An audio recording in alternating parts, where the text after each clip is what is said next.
Hi, all of you. Good morning. How are you?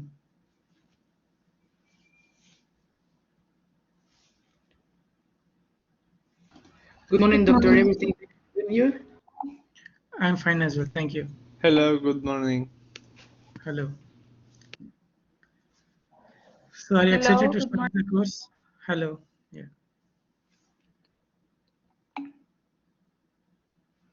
Are you excited to start the course?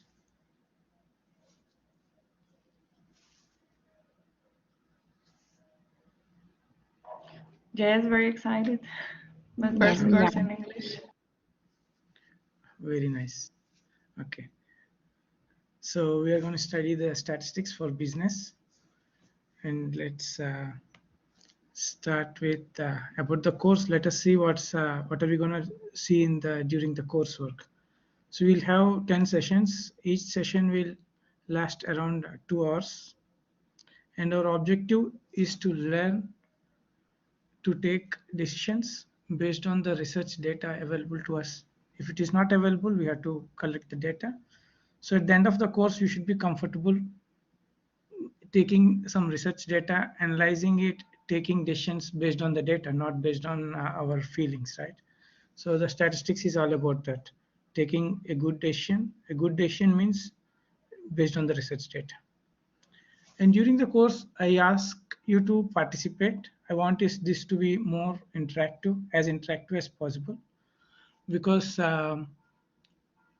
if I keep talking, it looks like a video. I request you to interact with me so that if you have any doubts, you can immediately ask to me. You don't have to wait until end of the video or ask in separate forums. You can just ask at any moment. You can just interrupt me and interrupt me in the sense of raising your hands. I will look frequently look for how many hands are raised, and I will try to go for you and solve the doubts you have. Yeah. So whenever during the course, if you have any doubts, you can just raise your hand, and I will go and I will see you, and I will try to solve your problems, solve your doubts. Okay.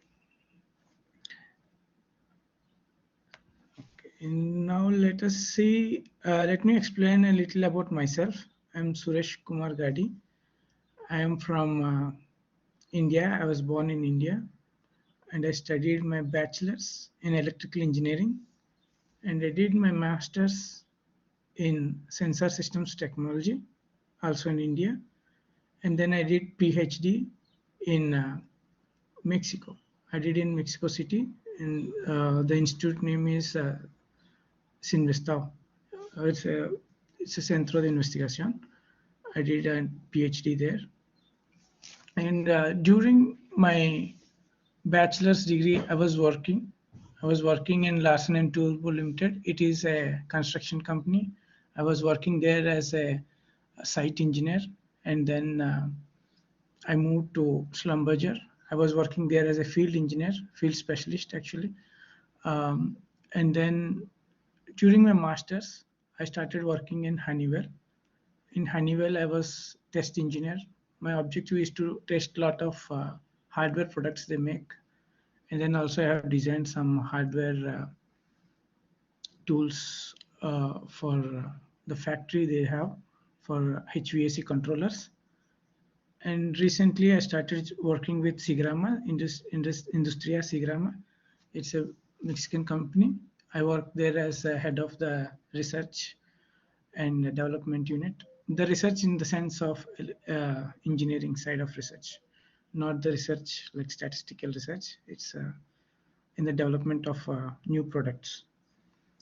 And also, I'm teaching in Instituto Politécnico Nacional and Universidad Autónoma de Coahuila, apart from UDLAB. No? Yeah. And also, I was when I finished my PhD, I started working in Aguascalientes, and then I moved to Torreon. So this is all about me. I want uh, I want to know a little bit about all of you. So if it is possible, please tell me your name, what program you are studying right now, and what is your professional affiliation, like Are you working? Are you a full-time student? If you are working, what is the role in your organization?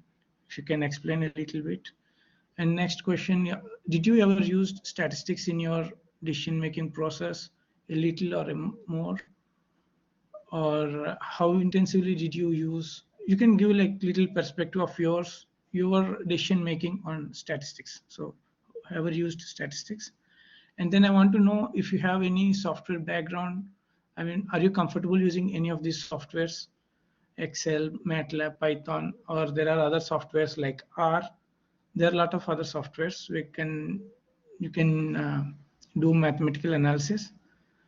It is not really required, but if you have, you can use them. I mean, if you are comfortable, I say you do some work in Excel, but it doesn't mean that you have to do only in Excel. If you're comfortable with MATLAB, and if you have access to MATLAB or Python or any other software, for example, LR, you can do the same work in the other softwares. I'm not exclusively restricted to the Excel. So please, one by one, tell these details. I will start by taking the names as per the list I have here in the participation panel.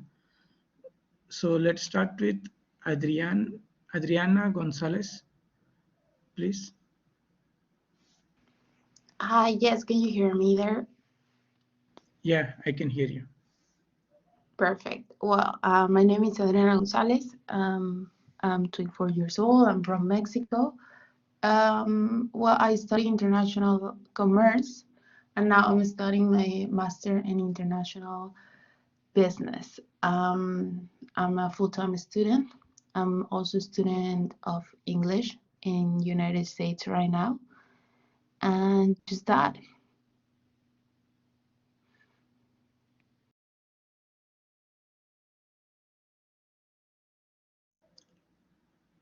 I can't hear Adriana.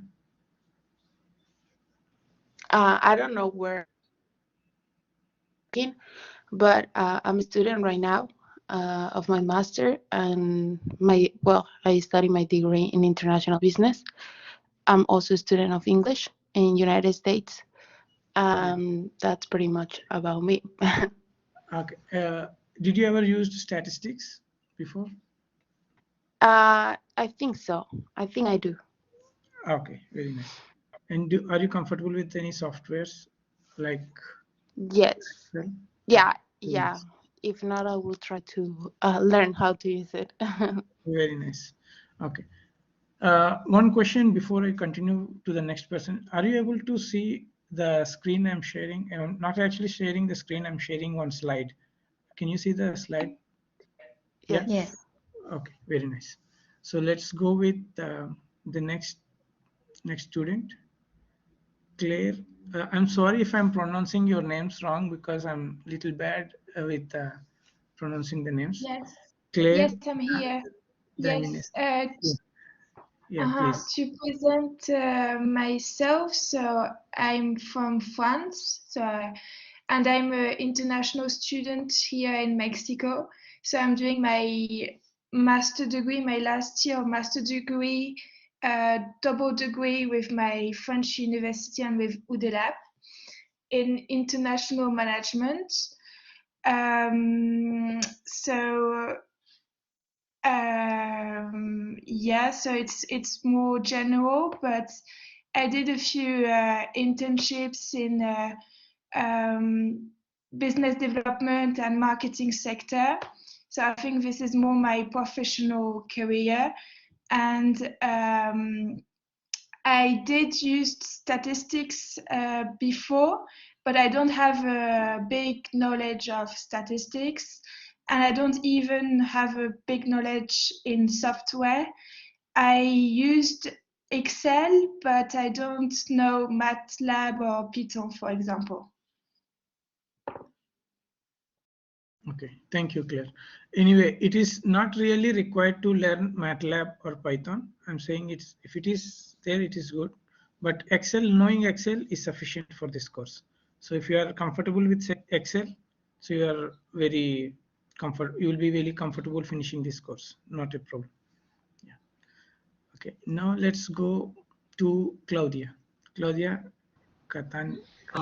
Hi, doctor. Hi, everyone. My name is Claudia Catalina Calvillo. I'm studying right now my master in project management, construction project management. I'm a full-time student. I learned statistics during my bachelor in civil engineering, but it was the basics. It was probability and statistics. And I learned Excel, MATLAB, just the basics also. And that's all I know from programmation. Okay, very nice. Okay, let's go with Diane Luce, please. Hi, my name is Diane and I'm a French student. I'm also in double degree like Claire with my French university and ULAP. I'm actually in Mexico also. Before I used statistics a little bit, but it was a long time ago and I'm not sure to remember very well. And I know how to use Excel, but not the other softwares. Okay, very nice. Okay, let's go with the next student, Gabriela Reyes. Yes. Hello, everybody. My name is Gabriela. I'm industrial engineer, and now I'm having this MBA as a full student. But I have experience as a logistics manager in automotive companies. So, of course, we are using statistics for every single decision. Like 14 years old. 14 years ago, sorry, I get my Six Sigma degree as a green belt, but unfortunately the lack of usage, I don't have it very fresh. So I think I will be refreshing my knowledge, I hope, easily. I'm very comfortable with Excel and a little bit with MATLAB. And of course, I want to refresh everything because I use these statistics in my position very often. Okay, very good. Let us move to Alejandro. Hi everyone, good morning. Well, my name is Ivan. I am studying business management. Currently, I am working in an Italian company that develops packaging machines, and also I have an own business. I develop assembly machines for automotive industry. This is my own business. I use statistics in the university. I have some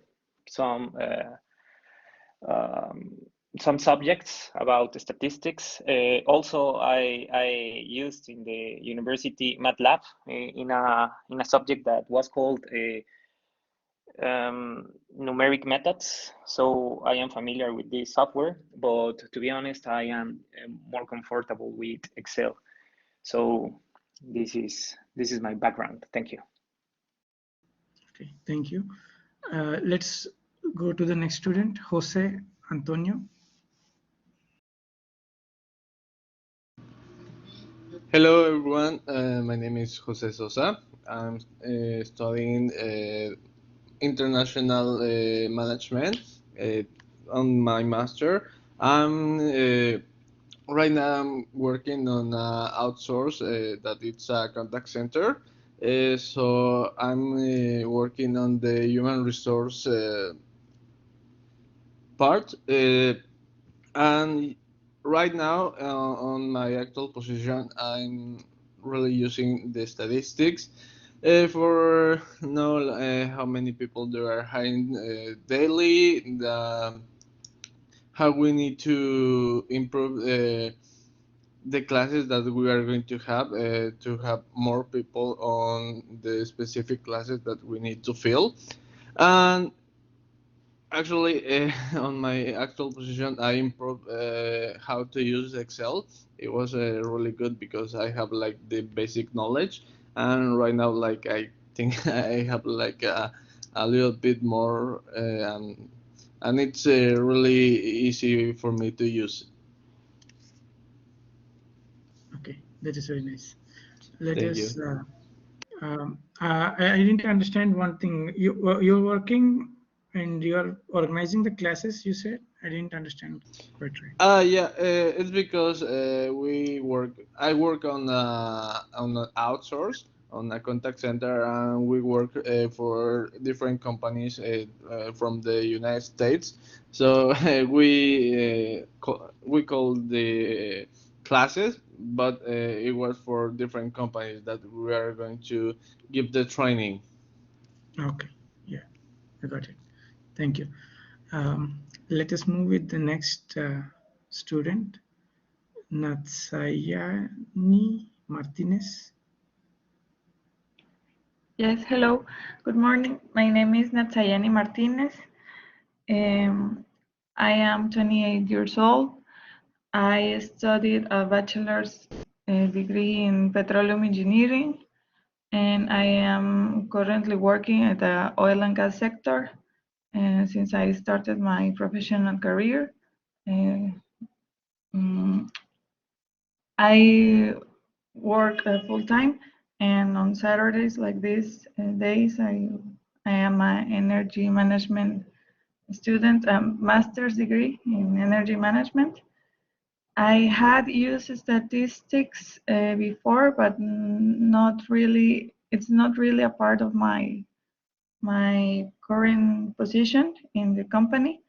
So I'm hoping to get to know it much better because I like my other classmates. I did study in college, but it's not something that I am used to. Now in these past months, I was relocated from another area, so it's a terrific complement for my current position. I am comfortable with Excel, MATLAB, and Python. I studied them also in numeric methods in college, but I don't really remember. So that's it. Thank you. Okay, very good, Natsayani. Okay, now let's move to Nelly. Nelly, hey. Thank you. Hello, everyone. My name is Nelly Nazar. I'm 25 years old. I'm from Mexico. Actually, my master is in project manager, and also I work in a construction company as a project manager. I know the basic of statics from my university. Because of my work, I use Excel very well. I know the basic of MATLAB, but I feel more comfortable with Excel. Okay, very good. Now let us talk to Nuria Tinoco, please. Yes, hi everyone. My name is Nuria Tinoco. I'm studying business management master, and as well I'm currently working in a tobacco company, Philip Morris, as a finance manager. So I use a little bit of statistics on a daily basis. I use Excel, Python, and R in my work. MATLAB, I don't know how to use it. Okay, very nice. So you use R in your work? Yes. So what do you use R for? For some kind of random statistical experiments, or how do you use it? Exactly, to work with the mix of the brands. So exactly, we use as a kind of an experiment. Okay, very nice. Okay, let us talk to the next student, Odette Carolina Castro. Hi. Perdón, Castillo. Yeah, you said it right. Well, my name is Odette. I study corporate finances. I am recently graduated from International Relations and Political Science here in UDLAP. I I I studied statistics in my bachelor's degree, but it was basic, like descriptive statistics, and it was like in second semester, so a long time ago. And I only use Excel and R because I wanted to know how to use it, mainly because it was a requirement for many jobs, and I am recently employed at a PR company called New Link, so I didn't use it for anything, but I know how to use it basically. And yes, I'm 23 years old. Very nice. Okay. Let us start to Patsy Andrea Moreno, please. Hi, nice to meet you all. My name is Patsy. You can call me Pats. I'm studying right now organizational psychology, and I work for a company that it's from India.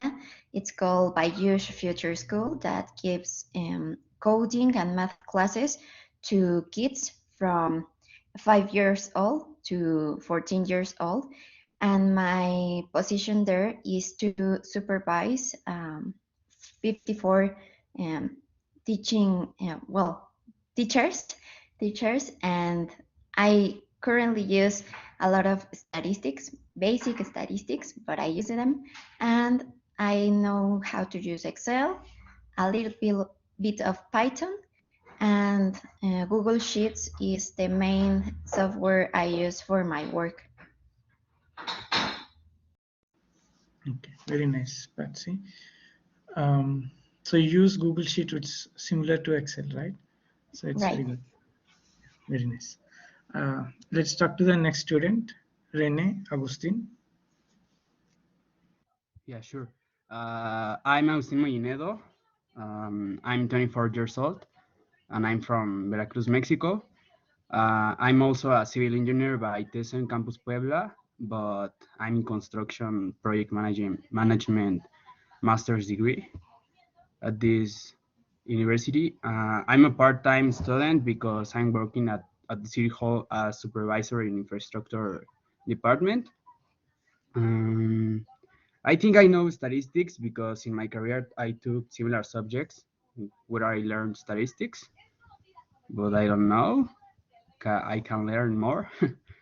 I know MATLAB and Excel, but I would like to say that I feel more comfortable with Excel because I just manipulate MATLAB a little. Okay, And that's very nice, Rene. Yeah. Now let's talk to Tania Romero. Hello everyone, my name is Tania. I live in Mexico City and I studied international affairs. I am currently studying the program of international business here, and I currently work at a freight forwarder. It is an American company, and I work. My position is like coordinating shipments, import and export shipments. Um, we consider all industries, and I don't have like a big knowledge in statistics. I just like know like really the basics, and I am familiar with Excel only. I have never tried MATLAB or Python or any other software. And this is it, I guess. Okay, very nice. So thank you very much for sharing your information with us. Now let's move on to the topic and let us see what are we gonna see this for this weekend. And regarding the statistics, if I ask ever used statistics, I'm sure all of us use the statistics in a sense like, for example, if you want to go to watch a video, I mean in the movie in a theater, so we already know what are the movies available, but how do we decide which movie are we gonna watch? How do we decide?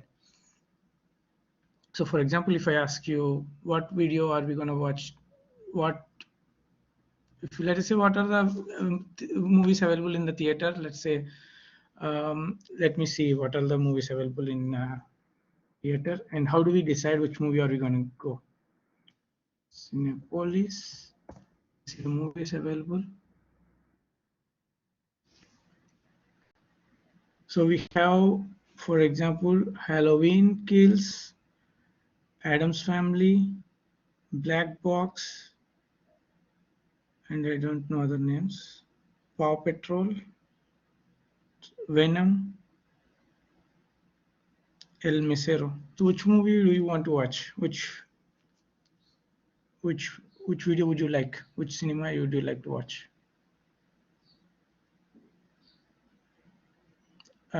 You can just unmute and tell me. Venom. Yeah. So we made decision, right? So we made decision. It's we can say it's loosely based on statistics or on the data. So a lot of people are saying Venom, and it makes me feel like maybe I am also interested to watch Venom. So how do we take these decisions is based on some statistical analysis we do. So one of the statistical analysis in this case is the production company. The Venom is made by a big production company. So usually the movies made by those production company are very good. So as we see the Marvel, seeing the Marvel logo itself, we can't started feeling that it's a good one, right? So that's one of the things. The another thing is the genre. So it is going to be thriller video. So most of us like thriller, so we're gonna go to that. And the another one is if a lot of people are going, and also we follow it. So these are the decisions we try to make. But most of the times, the decisions we make are based on statistics. That's what we feel, but not very strongly based on the research data. So if we want to really invest our 2 hours time in a video and we want to have real fun, we should do some research and we should see some statistics. Like we have to go to the IMDb, for example. We see how many people started liking this video or how many people are disliking it, and how many how many movies the director has made before. Depends on a lot of other factors. We have to take a decision. So it's not just on simple information we have to get more information and we have to take a decisions. So this one we can broadly divide in two types of statistics. One is descriptive, another is inference inference based. Like if you already have data and you want to analyze the data and take a, like what do you say, interpret the data at small scale or local scale, I say, we call it descriptive. And if you want to use this data and project something which is going to happen, we say we infer some information from that. So we want to see first the descriptive statistics, and we see it is very direct. We just take the data and we try to manipulate them, and then we go for the another part which is more interesting, which mixes probability and experiments and taking samples and how many samples and all those new variables are coming to picture. So let's start with something very simple. I'm sure you will enjoy this. Okay. Let us first talk about the data and information. Can someone of you tell me what is data and what is information, please?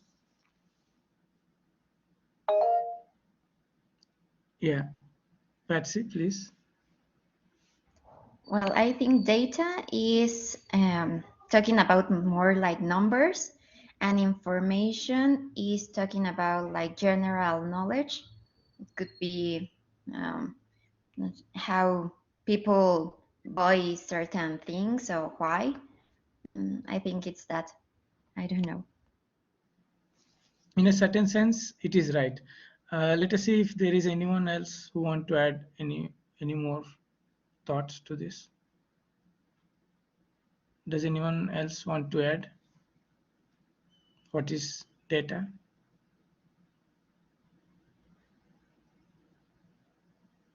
Okay, so how do I define data is, or generally in statistics, we define data is the raw elements which we measure. For example, if we have 10 persons in our family, so if we measure all the heights of each person, we say we have a list of numbers, and these numbers indicate the data. The data is the raw information which we can collect. And the information is something we process on the data, and we try to extract some information. We try to do some analysis. So the information is not available. Information is something that you ask and you receive. So you have to ask some questions and then you receive the answers. For example, if I ask you, who is the tallest person in your family? So first what we're going to do is we collect the data. On the data, we do some analysis, we do some mathematical operations, or we organize them in something, and then we decide, okay, this person is taller than all other family members. It's the information I'm receiving from the data. So the data is something we can collect. The information is something we have to process and we have to get it.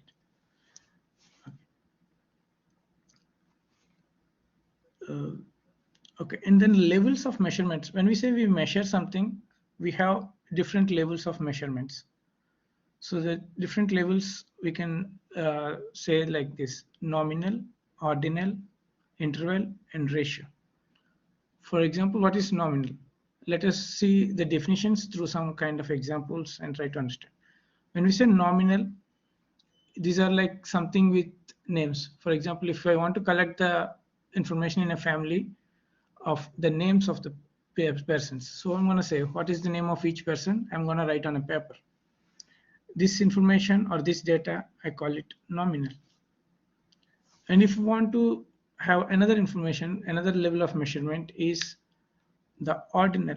Ordinal is something which I can order. I can put in an order. For example, who is born first, who is born next. This kind of order I can say it. For example, if I say I want to collect the information of the date of birth, and I can then put them in an order. Or we can say like, if you are going to a restaurant and they say, do you like my food or not? They give one feedback form. We can fill it and we can say, dislike, lately, not so good, good, excellent, great. So we're gonna select one of those options, right? So those are kind of ordered. So we already know good is better than the bad in the sense of restaurant. So that is order.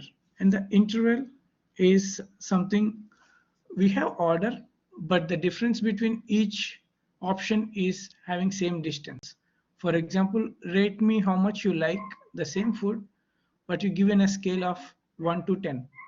What does it mean? 1 is like the least and 10 is the most, and whatever you put the number in between is like a scale. Like if you can put 1, 2, 3, 4, 5, 6, 7, 8, 9, 10. So the difference between 1 and 2 is the same as the distance between the 1 and the 2 and 3. So this is the interval. And the next one comes is the ratio. Here the things get more interesting because they have absolute zero. So something you can say, you can put them in an order and also write in an interval, and also you can have a ratio, or we can say that zero is available. For example, if I say what is the height of a person in a family, you can tell the height is let us say 1.5 meters.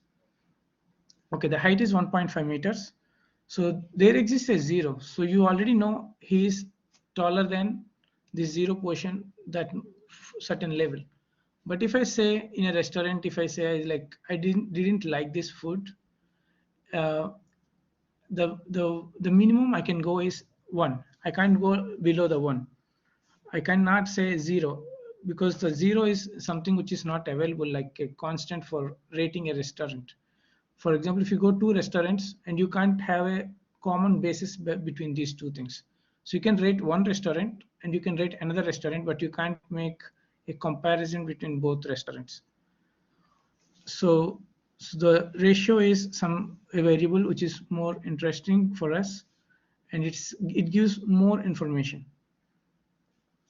And we can see more of this after a few slides. We will try to compare these things in another way, and then it will be more clear.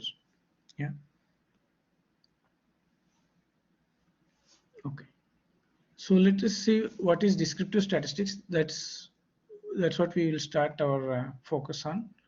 The first is we analyze and present the data, and it can be in analytical form or a graphical form. What does it mean? So we said we get information, right? So we already have data. If you want to get information, the information is based on the collected data. We are not projecting anything. We are just taking the data and we are giving the results.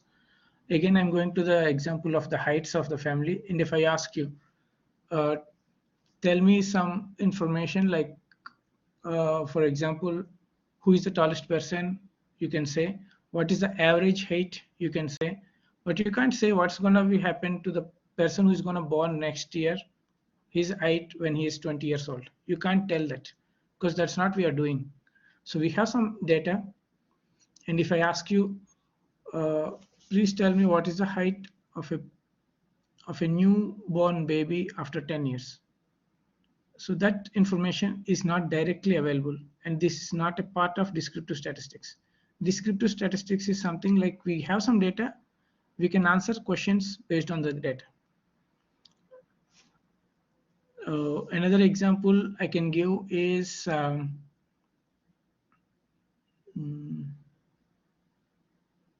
for example, if there are some students coming to the classroom for last 10 days, they came to the class.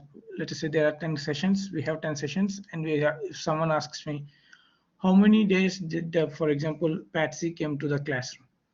So I can just see the records, and I can say Patsy came a certain number, right? And that's descriptive statistics. But if someone asks, if I take another course next year, and how much probable that Patsy is gonna be having more than 90% attendance? That question is not answered in the descriptive statistics. In the descriptive statistics, I can only answer already the data which I have. I cannot predict what's going to happen. That is another part which we're going to learn in the future. So what we do in descriptive statistics is we analyze and present the data in graphical and analytical methods. So let us see an example. Let us see there are marks awarded. There are some students, 20 students, and in a classroom, and they have got these marks. They were graded with these marks. So the question is, what are the information we can obtain from this data? What can we do with this data?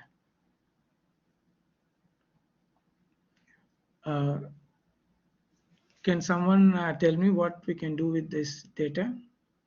So, for example, you are a teacher and you received this information. So what analysis can you do? You can compute the mean, classify them. Yeah, very nice.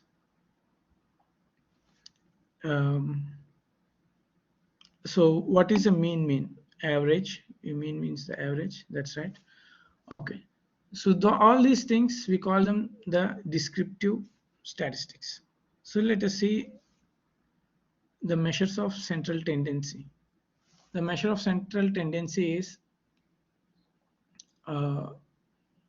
we have a lot of data. For example, we have a lot of data. In this case, we have 20 numbers. And with these 20 numbers, if someone asks about your classroom, let's say you are a teacher and you have these students and you receive these marks. And if someone asks about your classroom, so you're not going to say student 1 got 6, the student 2 got 7, the student 3rd student got 5. You're not going to list all these things. You're going to classify the whole classroom into one, and you're going to say, my class performed with something, right? So what is the something is we call the central tendency. So you're going to tell, if you are a teacher and I ask you about your school, your classroom, so please tell me what happened in your classroom. So you're going to use one of these things. You tell me the mean, median, or mode. So let us see what's the definition of each of this. What is mean, what is median, what is mode. I'm sure you people, you already know this, but let us go a little quick. And the first day of today's course is going to be a little light. We deal with slowly, and the next the next class will take up much faster pace. So let us see what is mean. So mean we define as the sum of all the elements, data elements, divided by the total number of data elements. It's the same as like average, we said. So I'm sure you know, all of you know. If someone doesn't know, it is very easy to calculate. We have to add all the data elements and divide it with the number of data elements.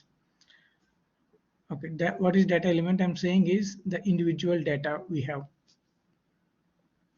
And let us see what is median. Median is the same data.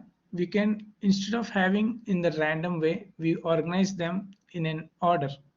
The order can be ascending or descending order. We usually do the ascending order. We organize the data in ascending order, and we take the middle one. So we order all the data, we take the middle one, and we call it the median. Yeah. And for sometimes there are two values in the middle. For example, if the number of data elements are even, so we have two elements in the middle. So what are we going to do is we take average of these two elements, and then we say this is the median. And now let us see what is mode. Mode is the most recurring data element. What is most recurring data element? If you see some data element is popping out more frequent than all other data element, so this data element is called the mode. The mode can be more than one value sometimes. It doesn't have to be the same one. The result can be more than one. But in the case of mean and median, we always have only one value. But in the case of mode, it can be several values. If there are two numbers popping out the same, they are more frequent than all other numbers. I'm sorry, someone want to say anything?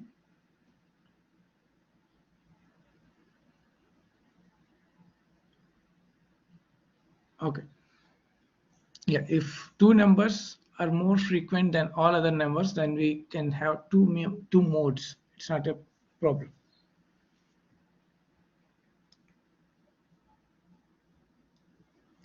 Any doubts until now?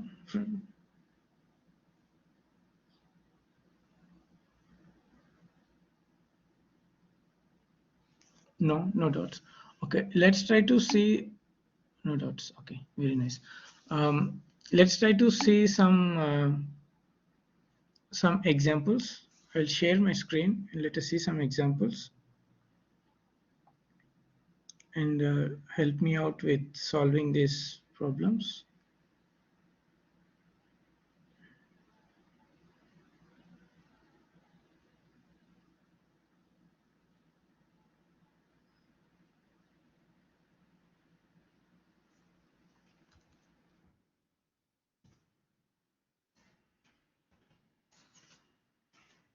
Let me fill some data and let us see if we can find something from here.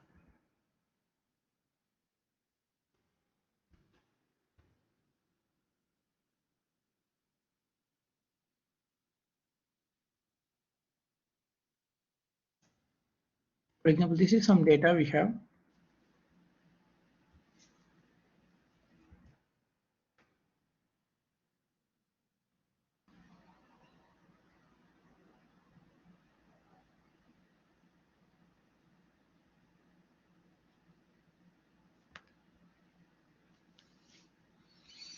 So I want to find the mean. How do I find the mean? I add all these elements and divide with the number of elements, right? For example, say sum of all the elements, the sum is 73, and then we see how many elements are there. There are 10 elements. So this is the sum. This is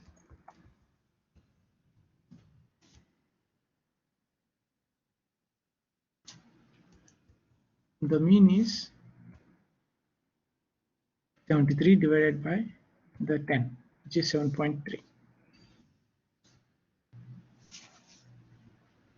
Okay, here if you have any doubts with Excel or with the procedure I'm doing, please raise your hands.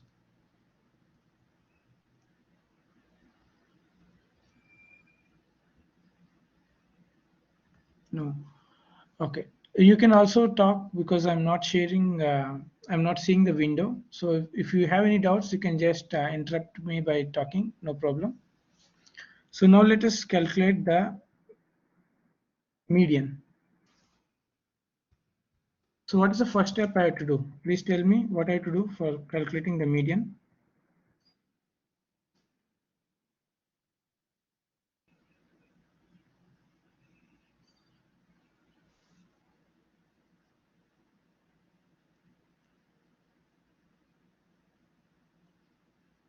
What is the first step I have to do for median? Organize the data elements in an order, right? Order the data, that's right. We have to order them in a data. So let us use the data ordering. Let us order it. Or data order.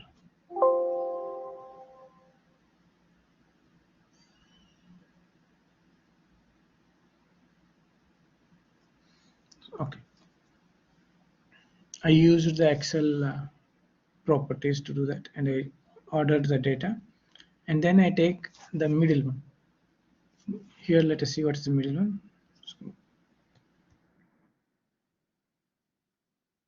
So we have 10 data. So what is the middle one? Is the 5 and 6, right? These two are the middle, and I have to take average of these two. In our case, it is 7, and we see average of 7 is, what we have to do is 7 plus 7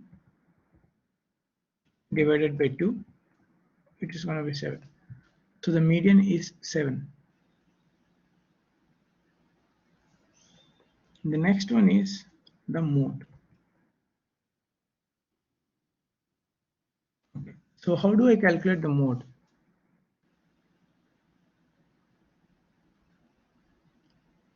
Can someone tell me how to calculate the mode? You have to see which data it's more repeatable. Yeah, we have to see the data which is occurring the most of the time. So in this, what is the data element which is occurring several times, or the most frequent one? Which one is it?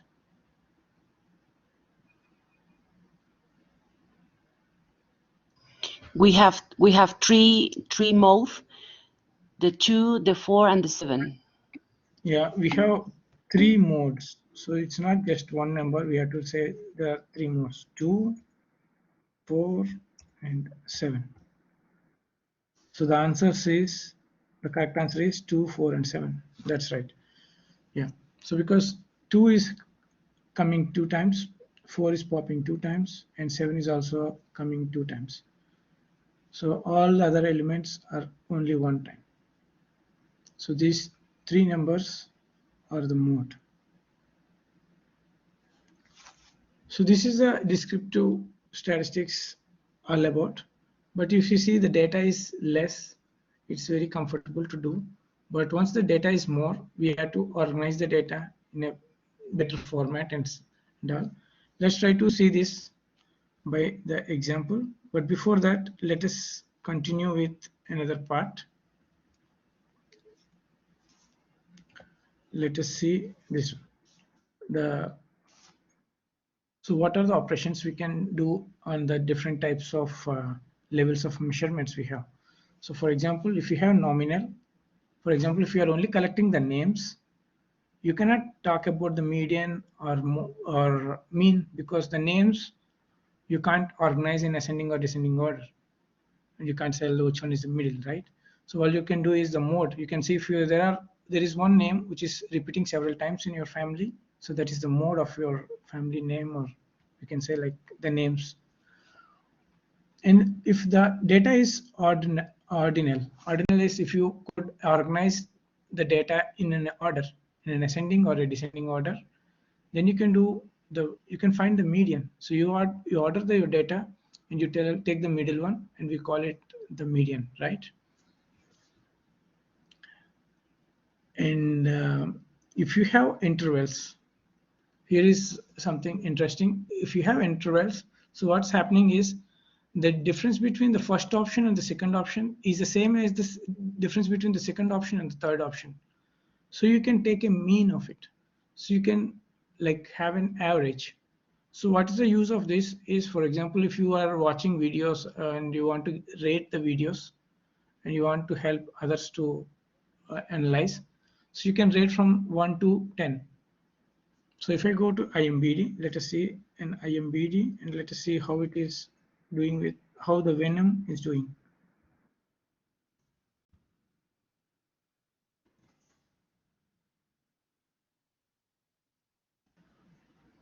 So we have a rating here.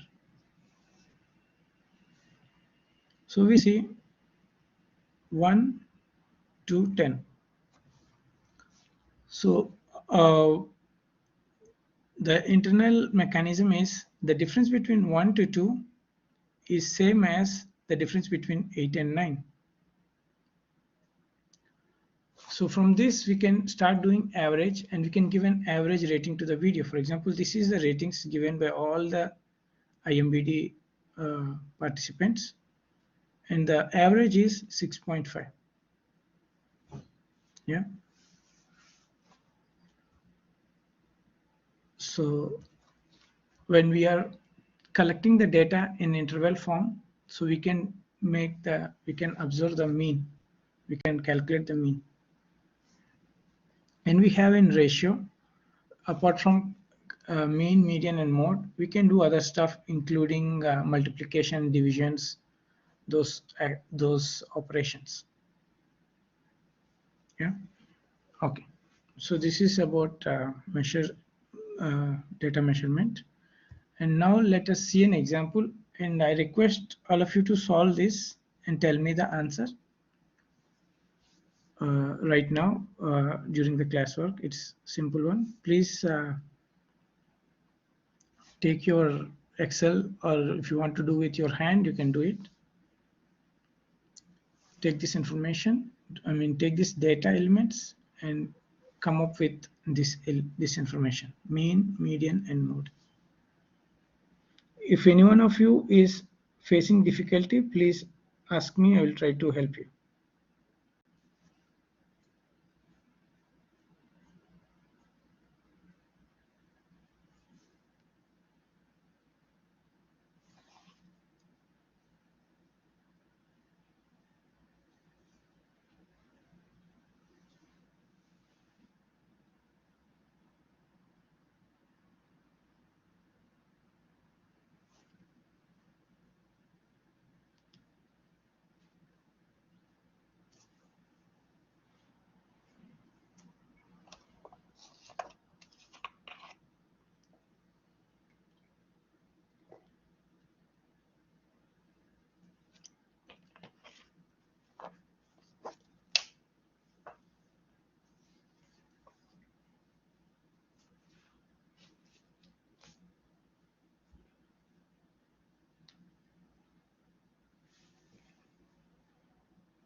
Okay, we already have an answer, 2 answers.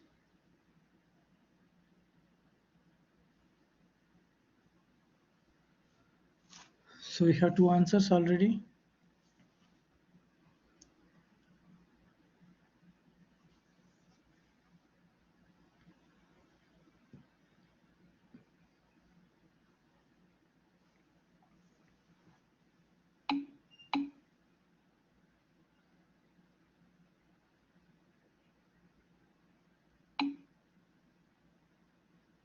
Okay.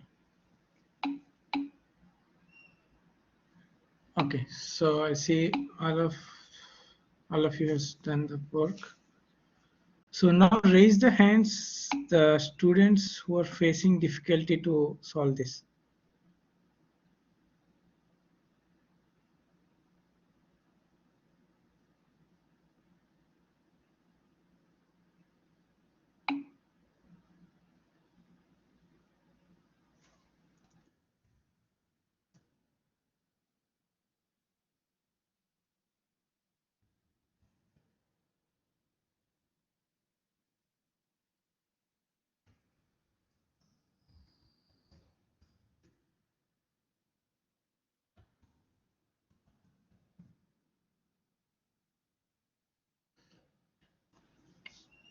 So I sent you a poll. Please tell me if you had any assistance with the problem.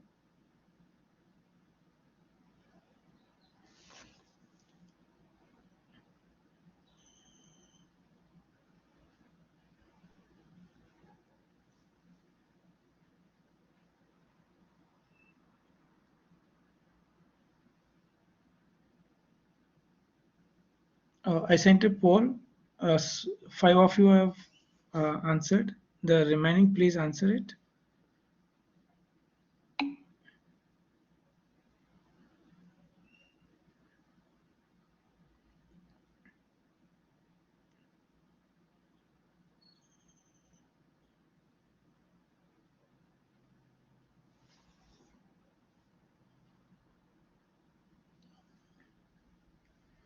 There are 6 more students remaining to answer. Please answer. 5 more.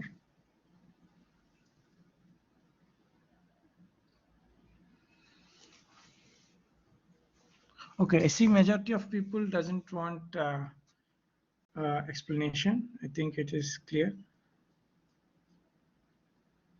Okay, let us stop the poll. Okay, and I will explain a little quick how to do this. And if someone is having doubt, as I told before, please raise your hand, and we will. I will try to solve the doubt you have. So let me share the screen and solve this problem. So this data I already typed here.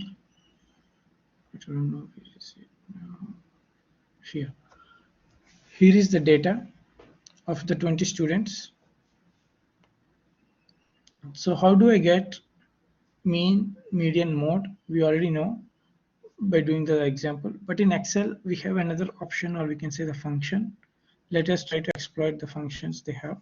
For example, we say mean, we want to find mean, median, mode. We can use the Excel's inbuilt functions, right? So we say equal mean,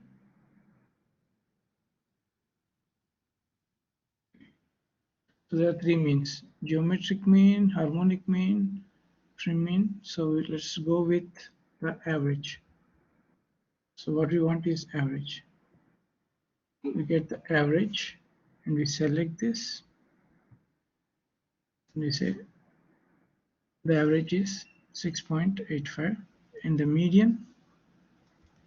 I got a message. Let me see what is the message. Average, yeah, thank you. And median is median. That's the function.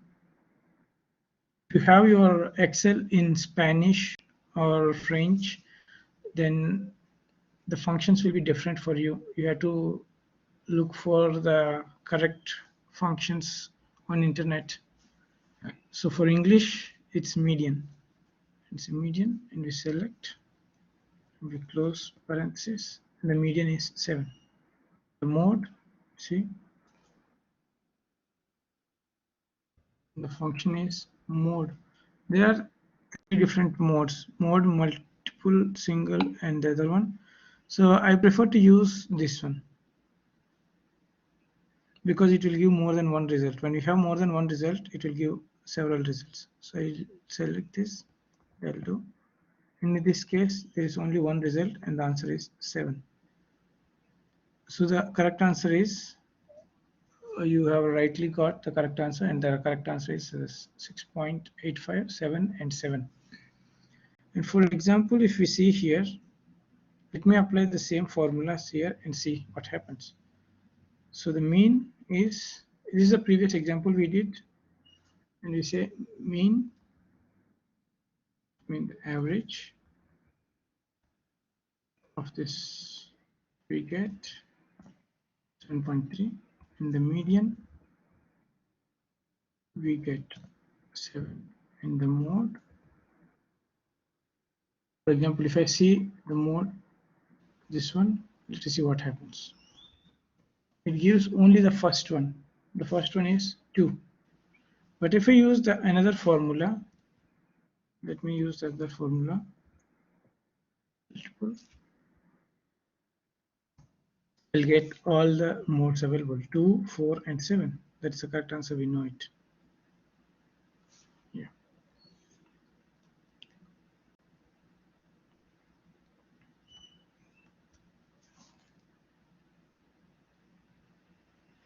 Okay, here we have in Spanish they say promedio, mediana, and moda uno.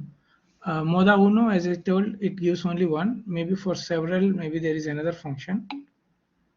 Moda varias. Very nice. Thank you.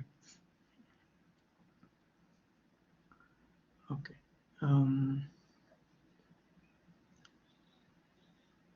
So that's the main topic we wanted to show today. And then what we have to understand is, let me show you. So this is the problem, we just solved it. And then we can see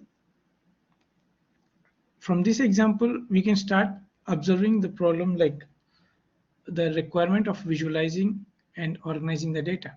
Because when we have 20 numbers, we are writing in Excel. So we use a lot of columns. I mean, one complete column you are filling with a lot of data, and we can't get any information from that. We can't see and get any information. So what we want to do is we want to do we want to extract some kind of information, visual information, and also sometimes group them so that we don't have to see the complete table. So we want to do those 2 things right now, and that's going to be your work. So something depending on how to organize the data in the visual and also in the analytical form. Let us try to see it, and that will be the class for today.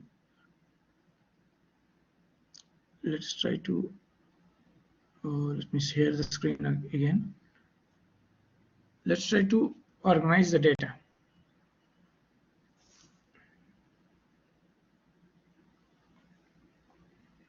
So we have data here. Let's organize it in the frequency table. So we call it a frequency table. Is we say class, we say frequency.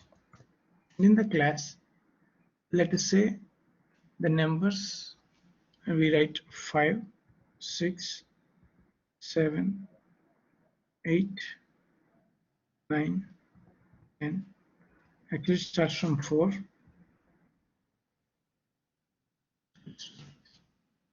And we have to write here what is the frequency of each number. For example, how many times the 4 is appearing in this? We have to type here.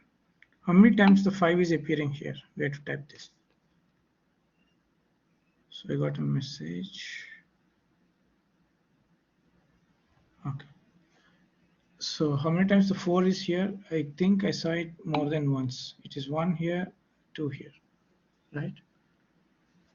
So let us use the Excel inbuilt functionality for this. Let us see.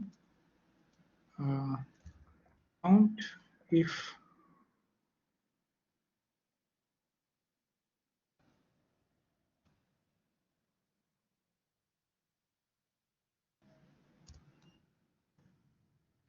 so this functionality, this function count if this range is having 4. So with this I can say I can see the Excel counted for me and it says 2 times. I can see this one here, and I can copy this until down and get the complete the frequency distribution of this data.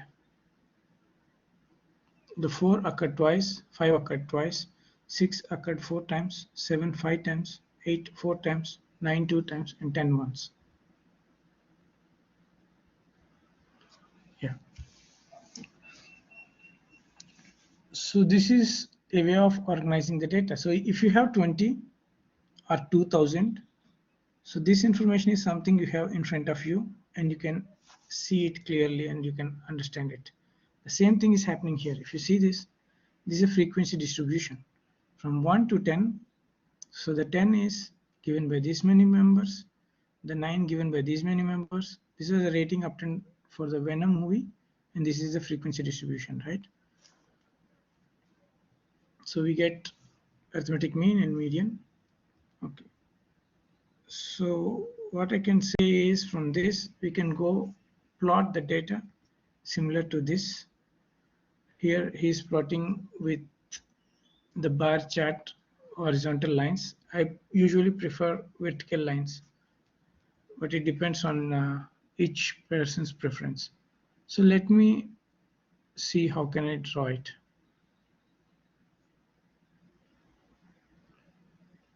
So here a bar chart.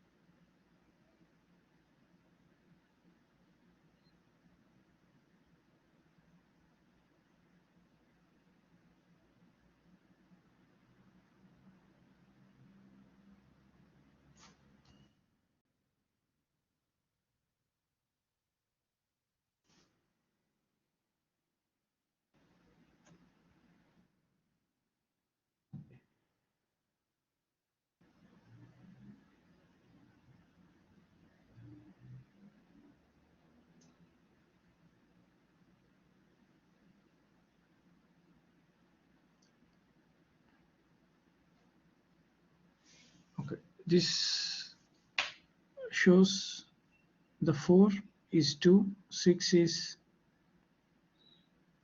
4, and 5 is 2. So this is a graph we usually use, but the most interesting is to use a bar chart. Instead of this line, a bar will give us when the data is discrete, so we prefer not to draw a line. We prefer to see it individually in a bar chart. So let me see if I can convert it into a bar chart. So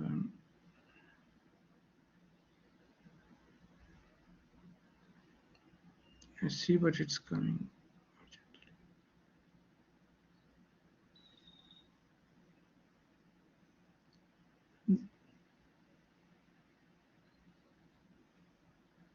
So we have to investigate a little because can someone help me how to make these numbers come down and these numbers on the vertical axis? I'm unable to see what's the correct way to do. Switch rows and columns.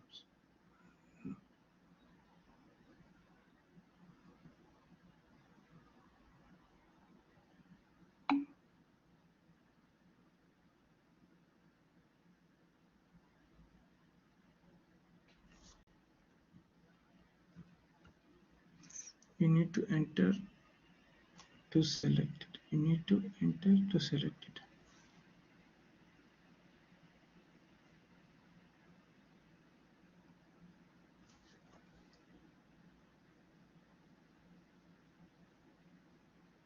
Doctor, I think in where you have the graphic, you have to select data and then you can change the axis and the other information, I believe.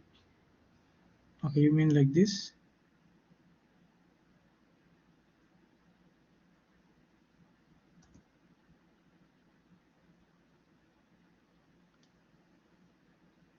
Change the data. How do you, what do you mean by change the data? How to do that? You have chart design or format, I believe, up in the where it says Nitro Pro chart design. And then you have to click on select data and then you change the data. Select data. Exactly. Yeah, but how to change the graph to be vertical? It's the lines are, the bars are horizontal. I want to make them look vertical. How can we change it?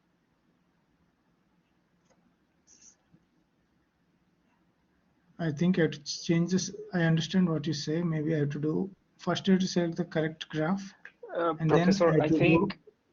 Yeah. I think that you must choose the column type of bar because we're using currently a bar type of graphic, and if you want as you want, we must put a column, not a bar. We have to select the column. You mean insert? Yes, insert and put a column, not a bar. In the types of chart, you need to put a column. Column. Okay.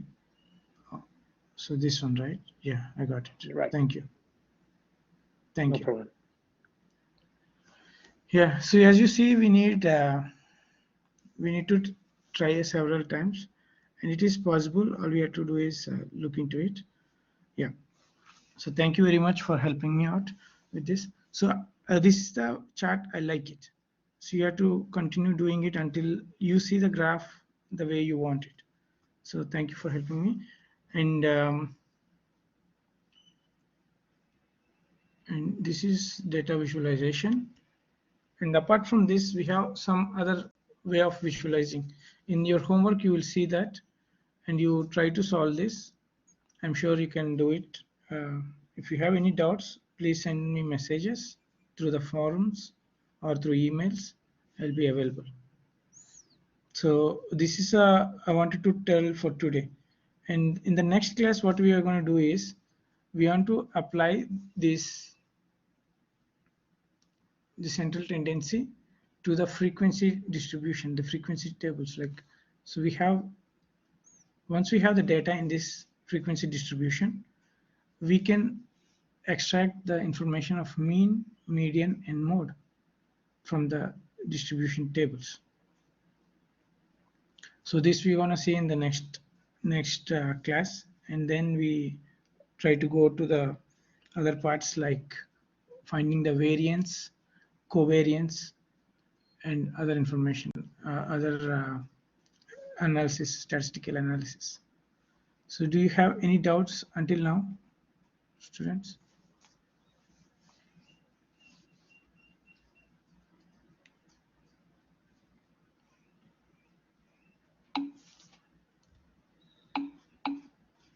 No doubts, all good. Okay, let us try to get some data and try to solve, try to find, try to solve the problems. So we still have another half an hour, around half an hour. So let's collect some data and try to find out the mean, median, and mode. I'm sure it's very easy exercise. So what we're going to do is collect some data. We put them in class frequency format, visualize them, and also we try to find the mean, median, and mode. So let us get some data.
You have short small data.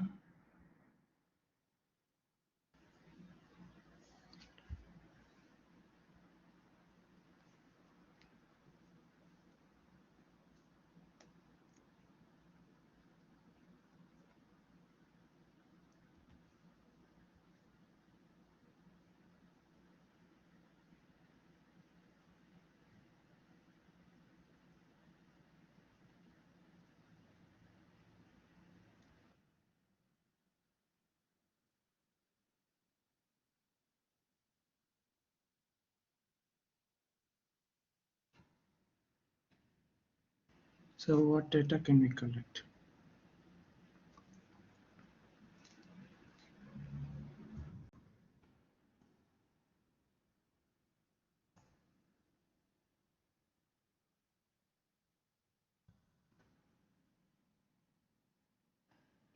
I think this is sensitive information they won't provide online.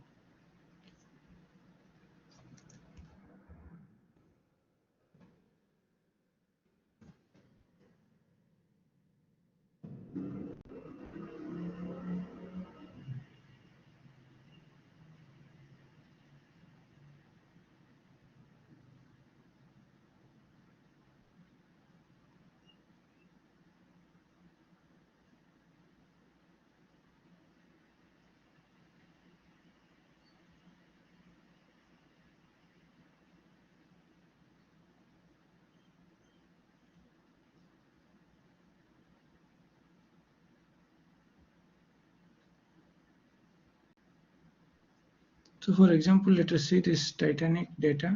Let us collect this.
Okay, this is the data of the Titanic ship that sank.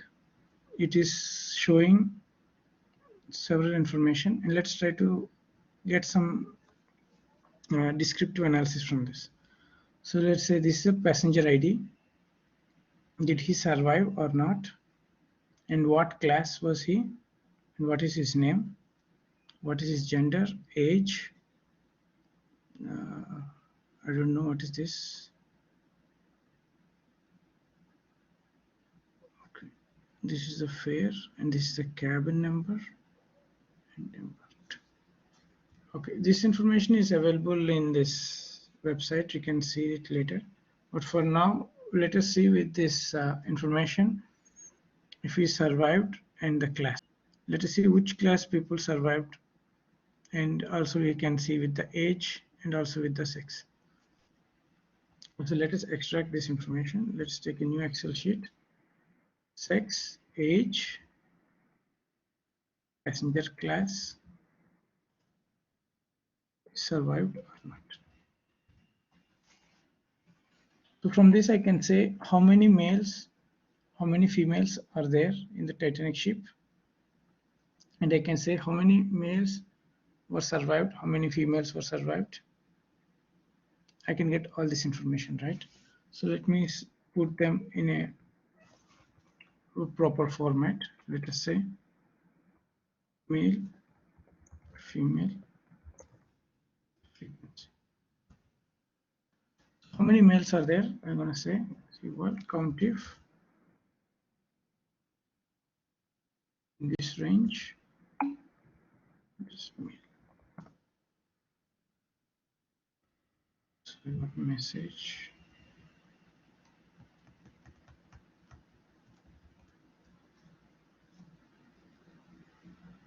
Could you share us the link so we can? Okay, yeah.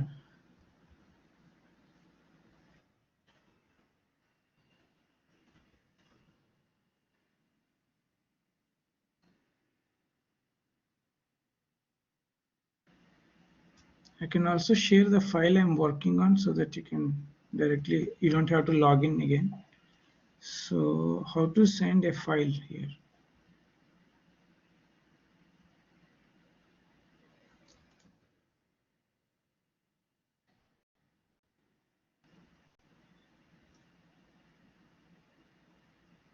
No, it's not possible to send a file.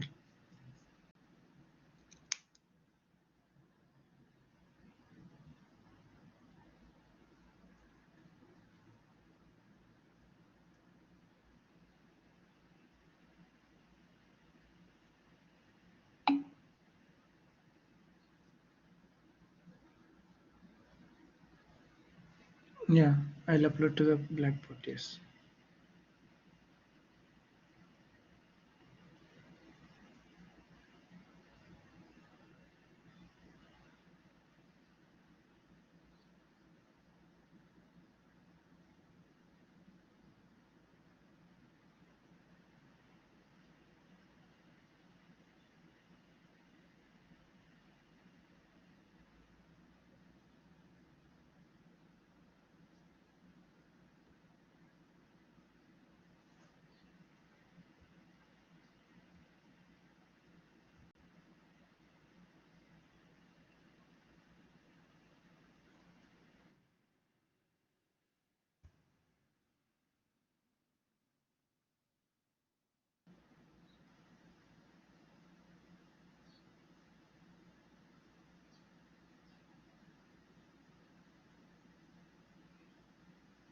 Okay, you can see in this part, Titanic.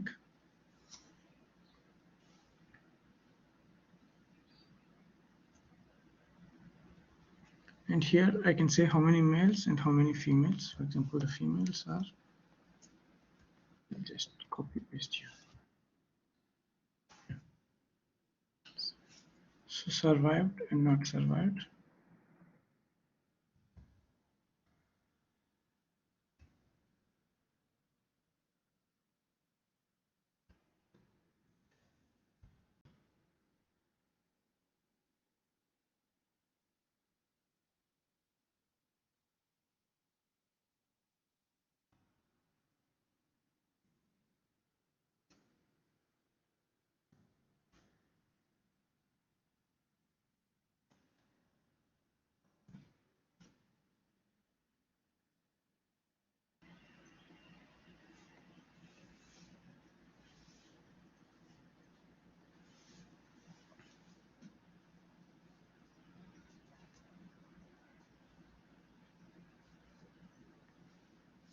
So what is the average people who survived is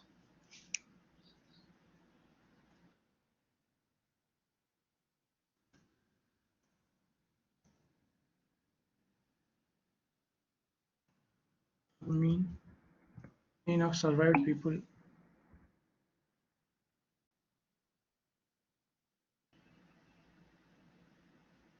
We couldn't find it. Why? Did you see this in modulo 1, in module 1, and then you go to this material session 1? You see this? The first question, do you see this module 1, the material session? Okay, you got it? Okay.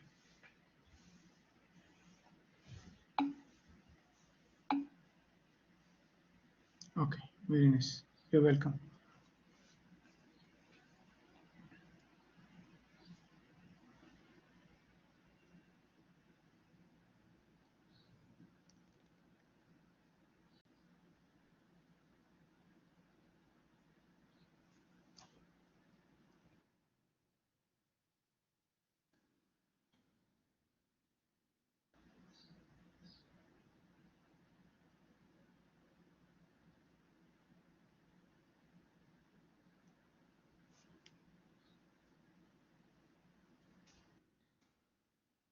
to find how many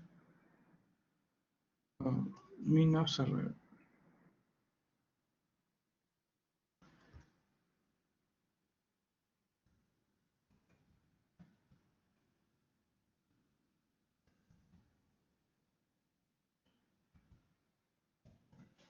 What percentage of population survived in the Titanic ship?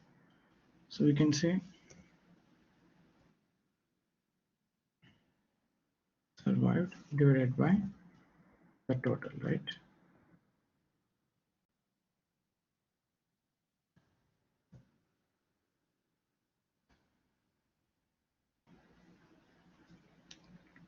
So now we are talking about the population. So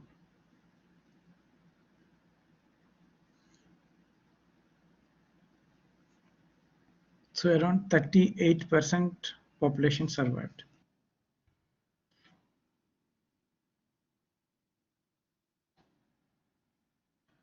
And remember, this is not the entire list. It is some small part of the. So we are trying to analyze just this part. The actual data is intended for the data scientists. The objective of data scientists is to predict something. So they can take one sample and they can start working on that. But we are using this data just for our understanding to manipulate the data. So let us not take information like the, let's say, the fact. Let us see this as like we are working on very small sample. We don't know what really happened. This is just a small information we are trying to understand from the data we got. So I repeat, this is only, it's not really representing the real Titanic incident. It's just representing one small sample. And we are not forecasting that whole Titanic event. So for the collected sample, 38% of the people survived. So let us see about the age. For different ages, what is happening. So we have ages from 8, from 2, if you see, from age 2 until 54, I see, 63. So there are very big age groups. We can't have 60 columns. So what we can do is we can put them in a, instead of having one class number, we can have class intervals. What does class interval means? So from the age 0 to 2, age 0 to 2, or we can say age 0 to 10, 10 to 20, 20 to 30, 30 to 40, 40 to 50, 50 to 60, 60 to 70. We can divide them in groups as well. And then we can say how many people are there on Titanic with these age groups. This is called frequency. This is class interval.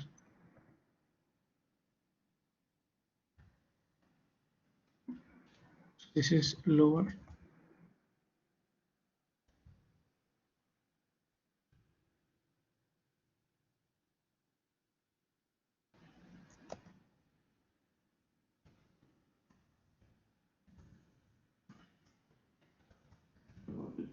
Lower limit and higher limit, and then we can have the frequency.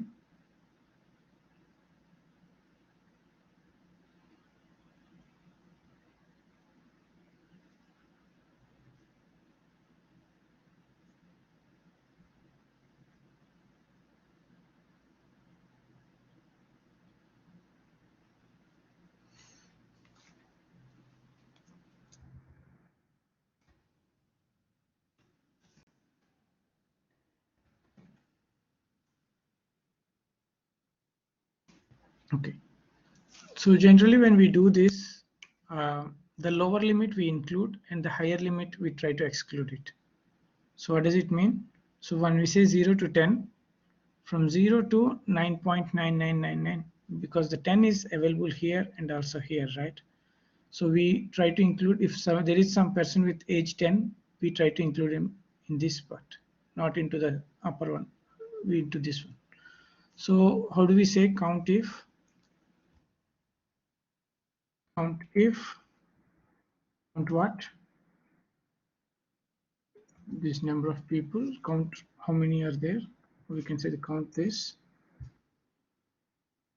When the criteria should be greater than 0. The age, we know everyone is greater than 0, so it is not required to say. And then the criteria is should be less than 10. Should be less than 10. Should be less than 10. So there are 62 members, 62 people which are in this age group. So let us see another one. Here should be greater than or equal to 10.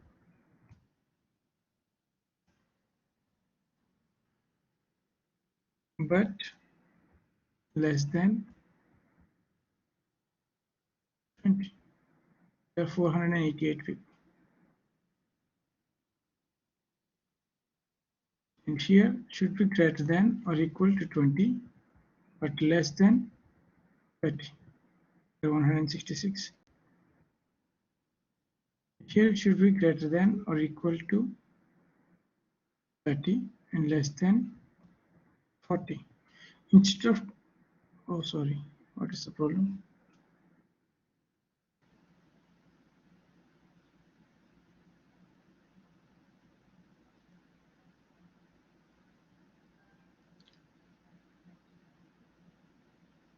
No, I am doing wrong.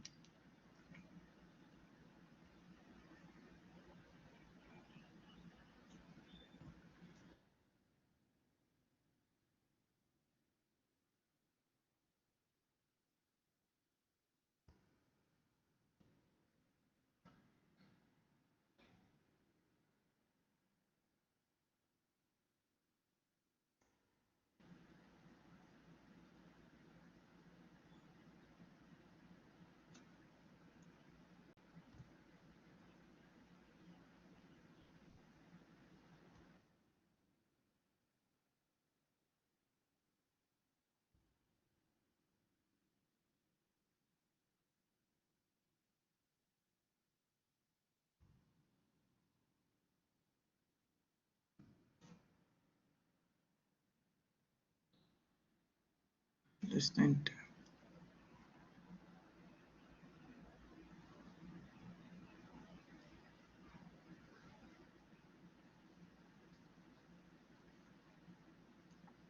10. Here let us see if it is less than 20.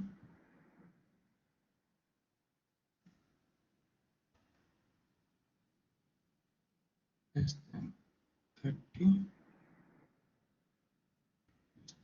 40, less than 50, less than 60, 70.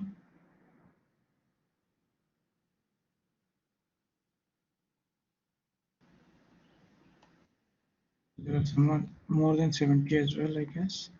Let me see if we 70 to 80, how many are there?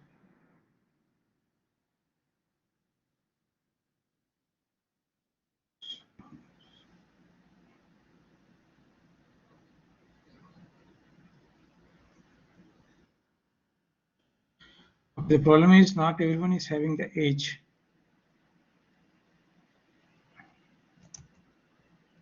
So 715 is the number. So we have someone more than 80, older than 80. So some 80 to 90.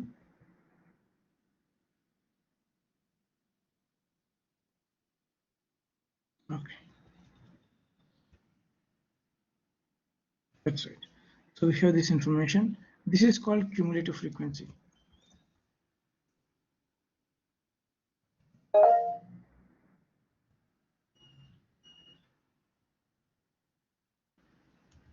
Okay, this is a cumulative frequency. and what we want is the frequency F.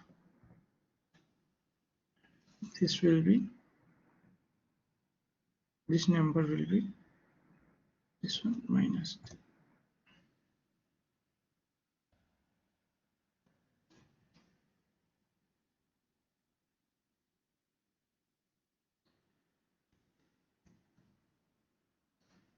Okay.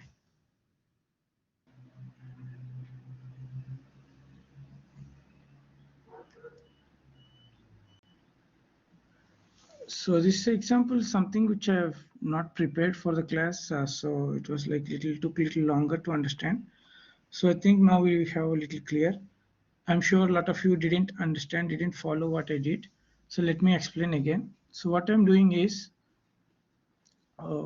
instead of writing all the ages, if we write all the ages, we will have around 100. We don't want to see 100 columns. So what we did is, the classes we are dividing into lower limit and upper limit. Like instead of having class numbers, we have class intervals. So in the class intervals, we are having the age 0 to 10 grouped into one section. So this is the grouped information. So how many people are there from 0 to 10? It is not easy to get from the chart. So what I'm doing is trying to get the information of cumulative frequency. I'm getting all the passengers less than 10. So this is 60. All the passengers less than 20, which is 164. So all the passengers less than 30 is this one. So I'm getting all this information, subtracting it from the previous one. So what I'm doing is basically oh,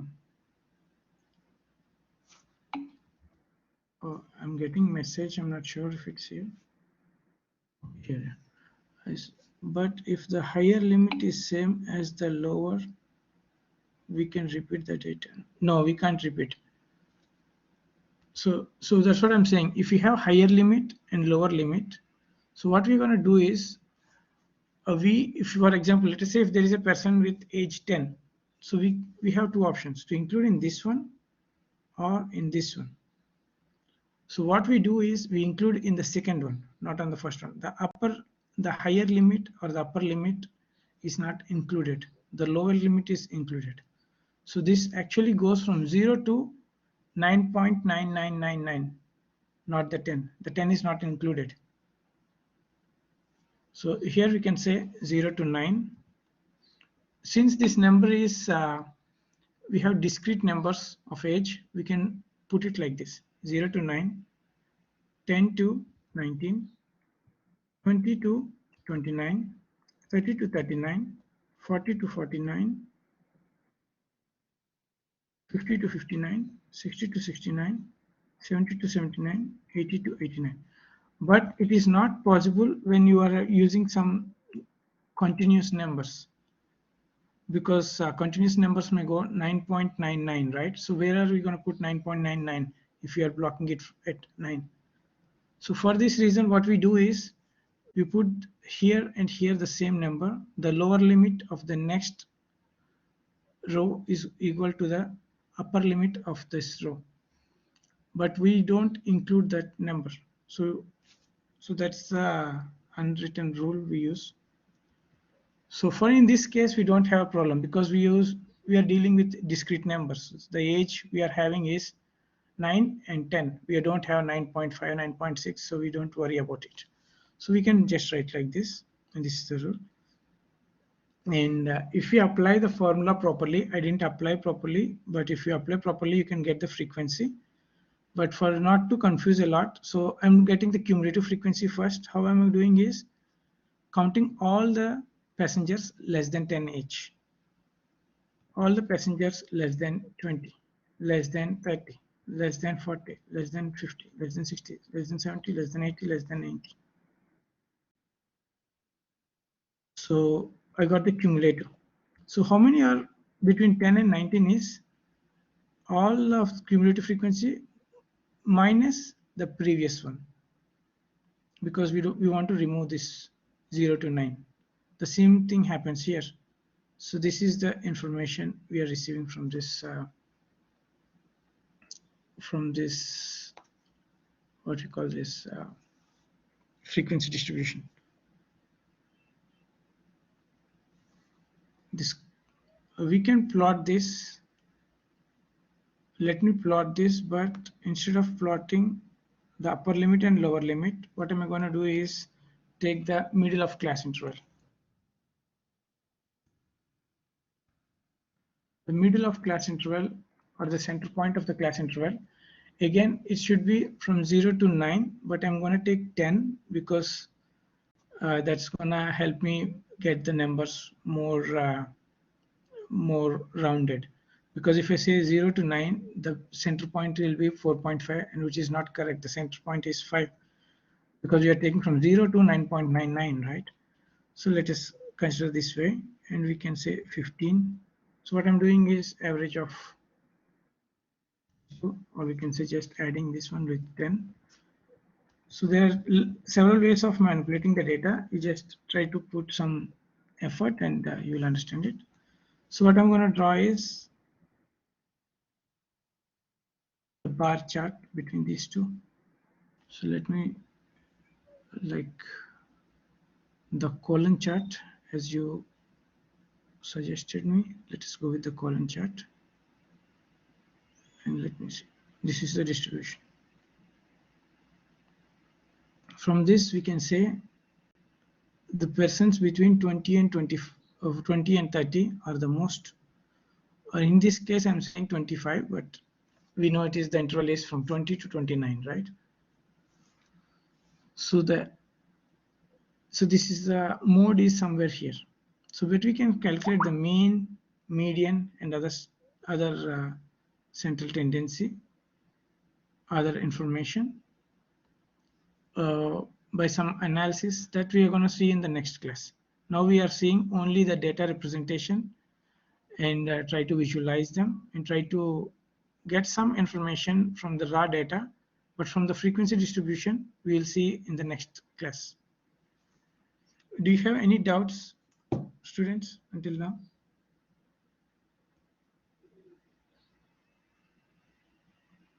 I want to conduct a quick poll. If it is clear, or shall I explain again because it was a little quick. So let me conduct a poll.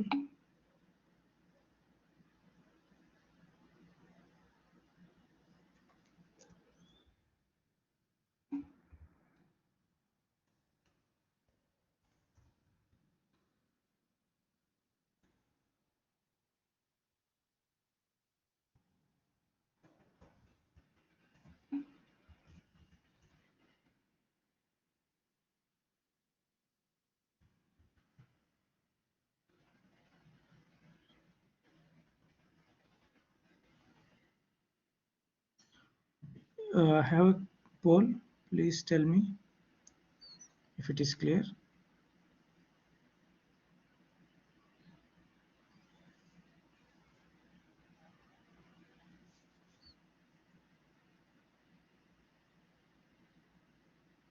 Okay, muy bien. So if it is all clear, it's very good. So I see a lot of people are saying yes. Still 5 more responses to wait. I just have a question in the criteria used for survival, not survival. Yeah, please, Claudia, please ask me. Thank you, doctor. I have a question because I cannot find the correct answer. For survive and not survive, it's a count if it's the criteria survive, and then what is the other data we have to use? Because I get only the answer 1, and then not survive, I get 0, I believe. So what we have to do is we have to count number of people. We are not how many people are survived, how many people didn't survive. So the information what we are getting here is how many are survived, how many didn't survive. We are not getting any, let us say,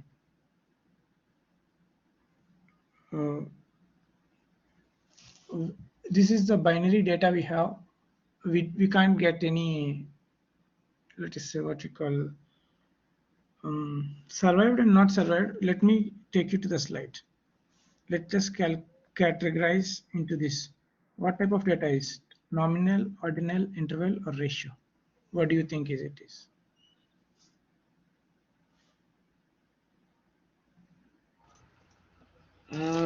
I think it's interval. I think it is nominal because you are survived, or you can't put it in order. You can't say the survived person is better than the not survived person, or you can't say the difference between. So you have only two states.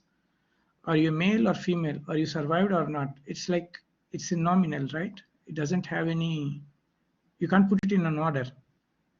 You know what I mean? Yes, yes. Okay, thank you very much.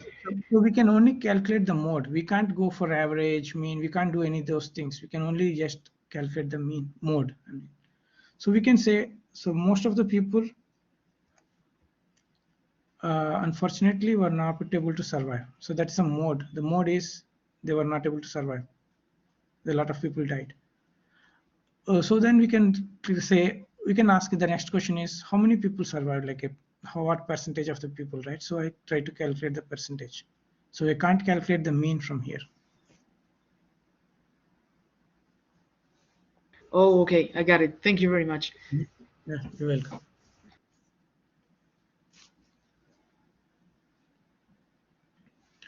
Okay. Any other questions, friends, students? Okay, so two more persons to reply. They didn't reply, but let us see the majority of you understood. So this is all for today. I hope you learned something today. And please send me emails if you have any doubts, or in the next session, we will spend first few minutes solving the doubts you have, and then we can go for the next topic. That's it for today, students. Anything you want to say, or we can conclude the class today? No? Okay, thank you, Tanya. Okay. So see you next week on Saturday.